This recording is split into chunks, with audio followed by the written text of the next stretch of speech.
Hello दोस्तों, कैसे हैं आप सब लोग। मैं आपका दोस्त सीए रजनीश कुमार और आप देख रहे हैं हमारे यूट्यूब चैनल टैक्स पाठशाला को। आज एक बहुत ही अहम टॉपिक को लेके हम लोग आए हैं कि बिजनेस जो स्टार्ट करते हैं हम लोग तो किस फॉर्म में करना चाहिए, यानी कि प्रोप्राइटरशिप में करना चाहिए या पार्टनरशिप में करना चाहिए या एलएलपी में करना चाहिए या कंपनी में करना चाहिए। क्योंकि अगर मान के चलिए कि बिजनेस हम प्रोप्राइटरशिप में कर लेते हैं और करना चाहिए था किसमें, कंपनी में, तो हो सकता है उसके कुछ नुकसान हम लोग को हो जाए। तो इसीलिए हमें बिजनेस किसमें स्टार्ट करना चाहिए था, प्रोप्राइटरशिप में करना चाहिए था। तो सबसे पहले तो हम लोग एक सीरीज स्टार्ट कर रहे हैं। आज है थर्सडे, यानी कि हर वीक के थर्सडे एंड सैटरडे को इस सीरीज में हम लोग प्लेलिस्ट में एक वीडियो डालेंगे। वो बिजनेस स्टार्टअप सीरीज से होगा, यानी कि जो बिजनेस करने का सोच रहे हैं उनको कंप्लायंसेस से रिलेटेड कुछ ना कुछ दिक्कत होता है, यानी कि कौन सा कंप्लायंसेस फॉलो करना चाहिए, कौन सा नहीं करना चाहिए, इसके कुछ नुकसान है। यानी कि वो टॉपिक डेडिकेटेड रहेगा किसको, बिजनेसमैन को। तो अगर आप बिजनेस कर रहे हैं या करना चाहते हैं तो इस सीरीज को आप मिस नहीं कर सकते हैं, आपको देखना ही पड़ेगा।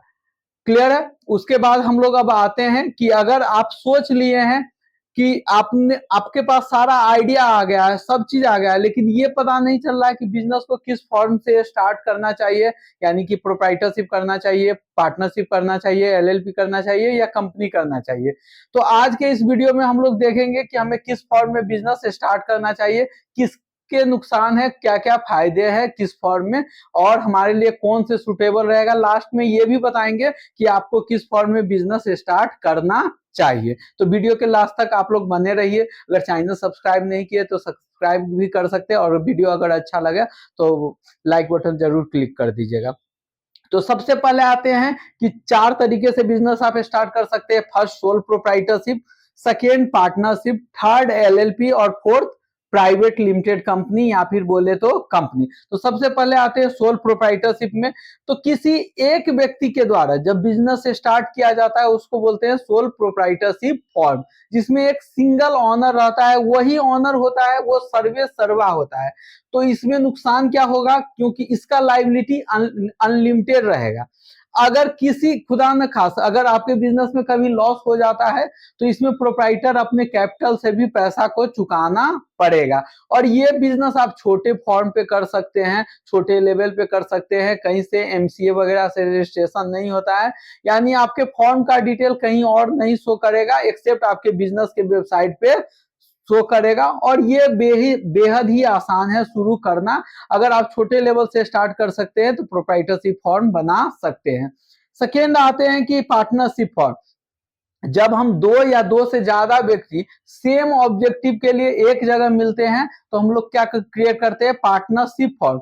तो आजकल पार्टनरशिप दो तरीके से क्रिएट होता है। एक तो नॉर्मल पार्टनरशिप जो पार्टनरशिप एक्ट 1932 से होता है, दूसरा एलएलपी लिमिटेड लायबिलिटी पार्टनरशिप जो एमसीए से गवर्न होता है। तो आजकल जो मॉडर्न युग में चल रहा है पार्टनरशिप वो होता है एलएलपी, और जो ट्रेडिशनल चल रहा है वो है नॉर्मल पार्टनरशिप जो पार्टनरशिप एक्ट 1932 से चलता है। अगेन पार्टनरशिप जो नॉर्मल है उसमें लायबिलिटी क्या है, अनलिमिटेड है, और एलएलपी में लायबिलिटी क्या है, लिमिटेड है। तो अगर आप चाहते हैं कि जोखिम नहीं लेना, कम जोखिम लेना, तो आपको क्या बनाना चाहिए, एलएलपी बनाना चाहिए। और एलएलपी थोड़ा लगता भी है कि स्टैंडर्ड फॉर्म है, और आपका सारा डाटा कौन गवर्न करता है, एमसीए पे होता है। यानी कि अगर कोई भी डाटा अगर चाहिए तो कहां से आप ले सकते हैं, एमसीए पे ले सकते हैं। यानी कि आपका बिजनेस का गुडविल या बोले तो रेपुटेशन थोड़ा बढ़ता है। और ये है किसके लिए, जो सर्विस सेक्टर में जनरली काम करते हैं, छोटे बड़े फॉर्म है तो वो एलएलपी क्रिएट कर सकते हैं। नेक्स्ट आते हैं प्राइवेट लिमिटेड पे। हम लोग प्राइवेट लिमिटेड पे आते हैं। तो प्राइवेट लिमिटेड एक सेपरेट लीगल एंटिटी होता है जो प्रोप्राइटरशिप या पार्टनरशिप से अलग होता है। उसका अपना एक पैन कार्ड आता है, उसका अलग से टैन नंबर होता है, सर्टिफिकेट भी होता है, एमसीए से उसको रजिस्टर्ड होता है। उसमें मिनिमम 2 लोग चाहिए होता है, यानी कि कम से कम कितने लोग होंगे, 2, मैक्सिमम 50 तक जा सकते हैं। Sorry, maximum 200 number of member जा सकते हैं किसमें, प्राइवेट लिमिटेड में। इसमें लाइबिलिटी लिमिटेड रहता है और आरओसी से रजिस्ट्रेशन करना पड़ता है। यानी कि कोई स्टार्टअप आप कंपनी शुरू करना चाहते हैं तो बेस्ट ऑप्शन है हमारे लिए किस में जाए, प्राइवेट लिमिटेड में जाए।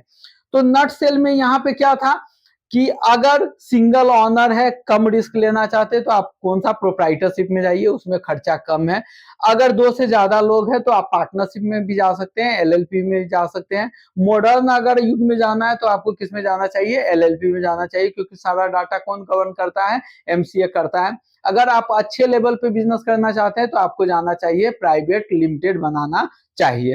प्रोप्राइटरशिप में बनाने में कॉस्ट बहुत कम आता है, क्योंकि एमसीए वगैरह से रजिस्ट्रेशन नहीं लेना होता है, सिर्फ जीएसटी लीजिए, उद्यम लीजिए और ट्रेड लाइसेंस वगैरह लेके आप बिजनेस स्टार्ट कर सकते हैं। पार्टनरशिप में भी खर्चा ज्यादा आता है, इसके कंपेरिजन में एलएलपी और प्राइवेट लिमिटेड में खर्चा ज्यादा आता है।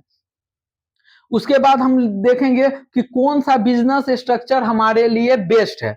ये सब कहानी तो सुन लिए। तो अगर आप सोलो है तो किस में जाएंगे, प्रोप्राइटरशिप में, क्योंकि पार्टनरशिप और कंपनी का ऑप्शन आपके पास है ही नहीं। सोलो यानी कि अकेले। अगर आप 2 या 2 से ज्यादा लोग हैं तो आप पार्टनरशिप भी बना सकते हैं, कंपनी भी बना सकते हैं। अगर आप अच्छा करना चाहते हैं तो क्या बनाइए, कंपनी बनाइए। अगर कोई स्टार्टअप खोलना चाहते हैं तो आपके लिए एलएलपी भी एक अच्छा सा ऑप्शन है। तो इस वीडियो में इतना ही। अगर इससे रिलेटेड कोई भी क्वेश्चन हो तो आप कमेंट बॉक्स में आके पूछ सकते हैं, मैं पर्सनली उस क्वेश्चन का आके आपको रिप्लाई करूंगा। आप लोग, हमारा मेल आईडी भी डिस्क्रिप्शन में है, टैक्स पाठशाला वाला, आप उस पर भी मेल कर सकते हैं अपना क्वेश्चन।